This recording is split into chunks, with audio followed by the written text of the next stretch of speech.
챕터 2. 태도. 삶의 여정을 결정하는 돛. 죄를 이기려면 연약함을 인정하라. 호세아 4장 15절. 이스라엘아, 너는 음행하여도 유다는 죄를 범하지 못하게 할 것이라. 너희는 길갈로 가지 말며 베다웬으로 올라가지 말며 여호와의 사심을 두고 맹세하지 말지어다. 죄를 이기기 위한 첫걸음은 유혹의 자리를 피하는 것입니다. 호세아 선지자는 죄악에 물든 이스라엘 백성에게 너희는 길갈로 가지 말며 베다웬으로 올라가지 말며 라고 경고한 바 있습니다.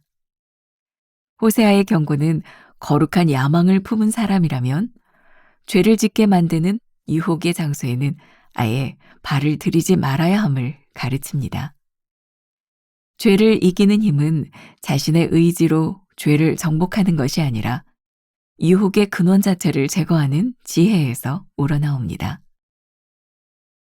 죄를 이기려면 자신의 연약함을 인정해야 합니다. 호세아는 이스라엘 백성에게 죄를 이길 수 있다고 스스로 장담하거나 큰 소리 치지 말라고 말합니다. 인간은 연약한 존재이므로 언제든지 죄 앞에 무릎 꿇을 수 있음을 인정해야 합니다. 자신의 연약함을 깨닫고 오직 하나님의 도우심만을 구하는 겸손한 태도가 필요합니다. 자기 힘이 아닌 하나님의 능력을 의지할 때 비로소 죄의 유혹을 이길 수 있습니다. 오늘 우리는 눈물을 흘리며 이렇게 기도해야 합니다. 상한 심령을 품고 하나님, 저를 도와주세요. 저는 연약한 존재입니다. 하나님의 도우심이 없다면 또 죄 앞에 무릎을 꿇을 수밖에 없는 존재입니다. 라고 기도하십시오. 거룩하신 하나님 앞에서 자기 죄를 철저하게 회개하십시오.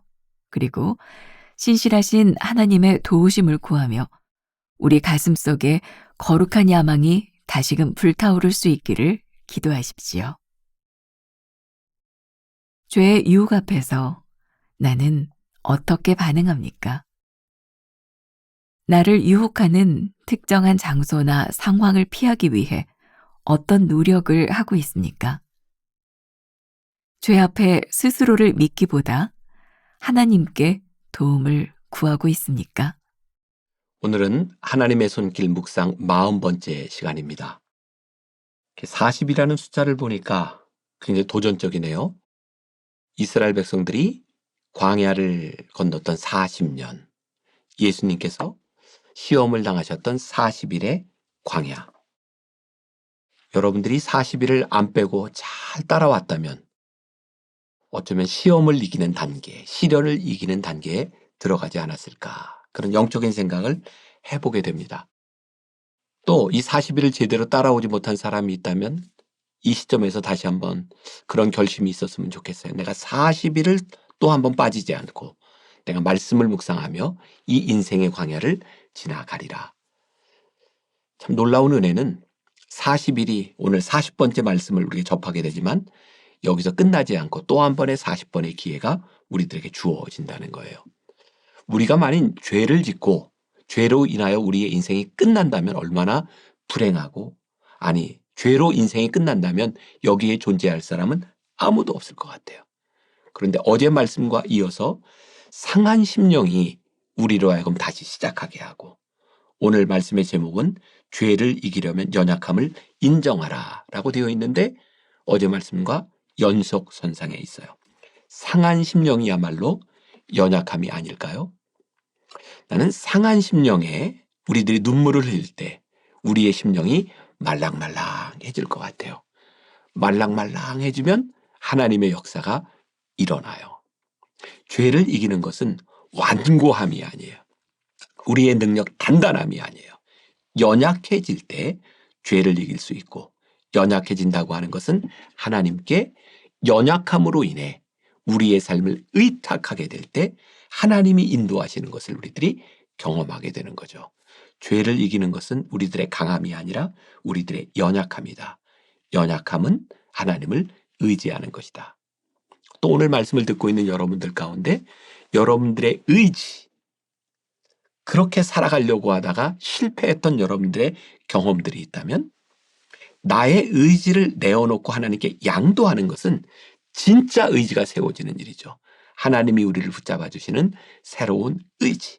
어디에서부터 시작한다고요? 우리의 연약함에서부터 시작되는 일이다. 제가 오늘 이 말씀을 이렇게 준비하다가 한 문장을 제가 이 책에 써놨어요. 유혹이 많다고 모든 사람이 유혹에 빠지는 것은 아니다. 유혹이 많다고 모든 사람이 유혹에 빠지는 것은 아니다. 저를 포함해서 여기 있는 여러분들이 오늘 하루 동안 얼마나 많은 유혹을 경험하게 될까요? 물론 약함은 다 달라요. 어떤 사람은 돈에, 어떤 사람은 이성에, 어떤 사람은 명예에, 우리들이 약한 부분들을 다 가지고 있어요. 근데 우리들이 그 약한 것을 가지고 있다고 다 유혹에 넘어가는 것은 아니에요. 약함에도 불구하고 어떤 사람은 그 유혹에서 이길 수 있어요. 어떤 사람이 이기고 어떤 사람이 넘어질까요? 연약한 사람이 이겨요. 어떻게? 나는 이 유혹에서 이길 힘이 없습니다. 하나님 도와주세요. 그래서 그 유혹을 이길 수 있는 우리들의 삶의 훈련과 시스템을 만들어 놓는 사람은 쉽게 넘어가지 않아요. 그러나 나는 할 수 있어. 나는 강해. 나에게는 이런 능력이 있어. 라고 하는 사람들은 넘어지게 되죠. 왜? 교만하니까. 성경은 끊임없이 우리들에게 경고합니다. 교만하지 말라고. 내가 선줄로 하느냐? 넘어질까 조심하라고. 왜? 우리는 그렇게 연약한 존재이기 때문에 그래요. 연약한 존재이기에 넘어질 수밖에 없는데 연약하기 때문에 하나님의 도우심을 구할 수 있는 사람. 저는 제 연약함을 다는 모르지만 어느 정도는 알아요. 그래서 제가 목사로서 살아가면서 제일 고민스러운 지점이 연약함에 넘어지지 말아야 되겠다. 근데 제 연약함을 아니까 어떻게 하나님 도와주세요. 그런데 기도만 하는 것이 아니라 제 삶의 시스템을 연약함으로 인해 보호받을 수 있도록 만드는 거죠. 여러분들에게도 그런 도전을 좀 드리고 싶어요. 만일 여러분들이 이성의 유혹에 약하다고 하면 우리가 아무리 이성의 유혹에 약하다 그래도 나를 알고 있는 모든 사람이 보는 데서 쉽게 넘어가지는 않잖아요. 그럼 어떻게 만들면 될까요? 내 삶을 모든 사람이 볼 수 있도록 오픈하는 거예요. 불편해요. 내 삶을 누가 들여다본다는 게 얼마나 불편한 일입니까? 그러나 누군가 내 삶을 들여다보고 있는 것을 알면 불편하지만 나를 지켜줄 수 있어요. 돈처럼 우리들에게 큰 유혹이 되는 게 없어요. 그리고 많은 돈, 큰 돈보다도 적은 돈이 우리들에게 큰 유혹이 되죠. 돈의 흐름을 내 주변에 있는 사람들이 알 수 있도록 만드는 것도 참 좋은 일이다. 그리고 내가 돈에 대하여 어떤 사람인지를 퍼블리컬하게 이야기하는 것도 우리들에게 참 좋은 일이다. 제가 목사로서 이 부분은 좀 잘 지키며 살면 좋겠다는 마음을 늘 가지고 있고 제 주변에서 일어나는 많은 일들이 교회의 많은 분쟁과 갈등들이 돈과 얽혀진 문제이기 때문에 늘 제가 그런 조심하는 마음이 있어요. 하나님 저를 도와주세요. 누구도 자신할 수 있는 사람이 없으니까.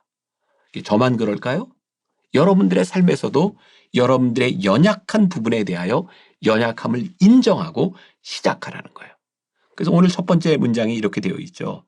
죄를 이기기 위한 첫걸음은 유혹의 자리를 피하는 것입니다. 우리가 유혹이 있는 자리에 가서 이기겠다. 이것이 아니라 유혹의 자리를 피하는 것이 우리들에게 현명한 일이에요. 왜? 우린 연약한 사람들이니까. 오늘 호세아 말씀 4장 15절 가운데 뒷부분에 이런 구절이 있죠. 여러분들 책에도 있어요. 너희는 길갈로 가지 말며 베다웬으로 올라가지 말며. 길갈은 우리들이 잘 알고 있는 이스라엘 백성들이 여리고로 들어가기 전에 길갈에 진을 쳤다라고 하는 전쟁의 승리의 기억이 있는 그런 지명이고 베다웬은 다른 말로 표현하면 베델이라는 지역입니다. 성경에 굉장히 중요한 위치를 차지하고 있는데 이 호세아 시대에 길갈과 베다웬은 우상이 있는 신당이 있는 곳이었어요. 호세아가 이야기합니다. 여러분, 길갈과 베델로 가지 마십시오. 그곳에 가면 우상 숭배가 있습니다. 나는 우상 숭배에서 이길 수 있어 라고 말하는 것이 아니라 우상 숭배하는 곳에 가지 마십시오. 나는 술자리쯤은 이길 수 있어. 그런 것이 아니라 술자리에 가지 마십시오. 우리가 어떤 부분에 유혹에 연약함이 있는지 이길 수 있어라고 교만하지 말고 그 자리에 가지 마십시오. 그래서 유혹의 자리를 피하는 것은 굉장히 중요한 일일 것 같아요. 또 두 번째, 죄를 이기려면 자신의 연약함을 인정해야 됩니다. 제가 앞에서 얘기했던 모든 말들이 연관성이 있는 거예요. 자신의 연약함을 인정하는 건 뭘까요? 겸손함이죠. 하나님은 겸손한 자를 도우신다고 말씀하셨어요. 왜? 겸손은 하나님께 나를 내어드리는 거니까. 겸손한 그 순간부터 우리는 나의 능력으로 살아가는 것이 아니라 하나님의 도우심을 구하는 사람이 되니까. 며칠 전에도 제가 그런 얘기를 했던 기억이 납니다. 마귀도 우리들을 향한 계획을 가지고 있지만 하나님도 우리를 향한 계획을 가지고 있다. 교만하면 마귀의 계획 속에 넘어가지만 겸손하면 하나님의 계획 속에 우리들이 살아가게 돼요. 연약함을 인정합시다. 오늘 여러분들의 삶에 무엇이 연약한지를 드러내고 하나님 앞에 도우심을 구하십시다. 그게 우리로 하여금 죄를 이기며 살아가도록 만들어줍니다. 세 번째 문단, 오늘 우리는 눈물을 흘리며 이렇게 기도해야 됩니다. 하나님, 저를 도와주세요. 제가 가끔 이렇게 설교를 마치고 마무리 기도할 때 그런 기도를 교인들에게 요청합니다. 여러분, 하나님 앞에 이렇게 기도합시다. 하나님, 저를 도와주세요. 도움을 구하는 사람만큼 연약해 보이는 사람이 없어요. 근데 참 신기하죠? 하나님 앞에 연약함으로 나아가면 하나님이 도우세요. 그게 강함의 시작이에요. 오늘 본문 말씀 마지막에 이런 구절이 있어요. 여호와의 사심을 가리켜 맹세하지 말라. 이 부분 이해하는 게 쉽지 않죠? 여호와의 사심을 가리켜 맹세하지 말라. 내가 살아계신 하나님 앞에 맹세합니다. 이게 굉장히 신앙적인 것 같은데 왜 호세아는 이렇게 얘기할까요? 큰 소리 치지 말라. 살아계신 하나님 앞에서 함부로 맹세하지 말라. 너희는 그 맹세를 지킬 만큼 능력이 있는 존재가 아니다. 큰 소리 치며 맹세하지 말고 오히려 상한 심령으로 하나님의 도우심을 구하라. 요한복음 21장에 부활하신 예수님께서 제자들에게 다가오셨을 때 베드로에게 물으시는 장면이 있죠. 내가 나를 사랑하느냐? 예, 제가 주를 사랑합니다. 내가 나를 사랑하느냐? 예, 제가 주를 사랑합니다. 세 번째 물음. 내가 나를 사랑하느냐? 주님 아시잖아요. 세 번째 물음과 답에서 하나님이 베드로에게 사명을 주세요. 주님 아시잖아요. 뭘 하셨을까요?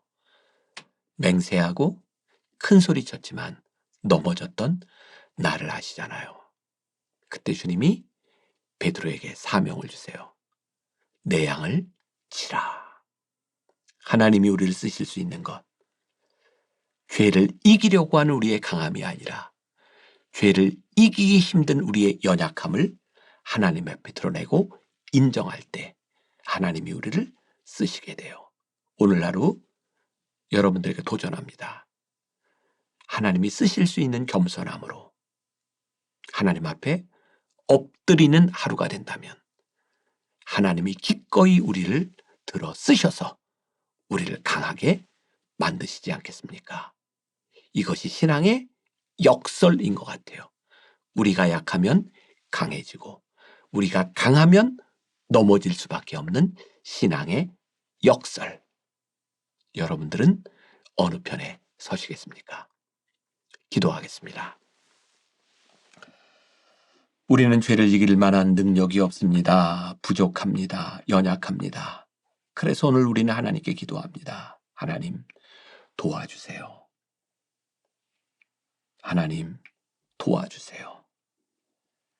우리를 붙잡아 일으키시는 하나님, 우리와 동행하시는 하나님, 우리를 도우시는 하나님과 함께 믿음으로 승리하는 하루가 되게 하여 주옵소서. 예수님의 이름으로 기도했습니다. 아멘.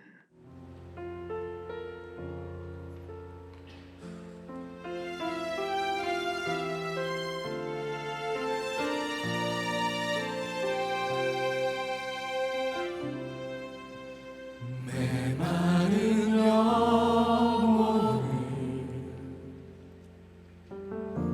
찾으시는 음성, 따스한 숨결로 시선으로 내 이름을 부르시네. 시린 세상 속에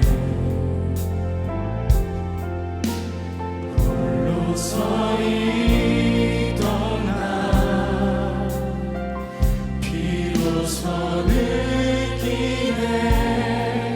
그의 손이 항상 나를 붙드셨네. 보이지 않는 손 날 이끄시니 전능자의 능력 하나님의 손길. 내 능력이 아닌 오직 하나님의 능력, 그의 손으로 인도하네.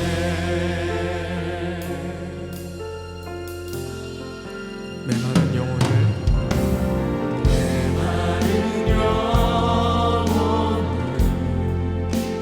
찾으시는 음성, 따스한 숨결로 시선으로 내 이름을 부르시네. 시린 세상 속에 홀로 서 있던 나 비로소 느끼네. 그의 손이 항상 나를 붙드셨네. 보이지 않는 손 날 이끄시니 전능자의 능력 하나님의 손길. 내 능력이 아닌 오직 하나님의 능력, 그의 손으로. 다시 한번 보이지 않는 손 분명히 나를 이끄시는 전능자의 능력, 그것은 바로 하나님의 손길이었습니다. 내 능력이 아닌 오직 하나님의 능력, 그의 손으로. 여러분의 목소리로 보이지 않는 손 나를 이끄시니 전능자의 능력 하나님의 손길. 내 능력이 아닌 오직 하나님의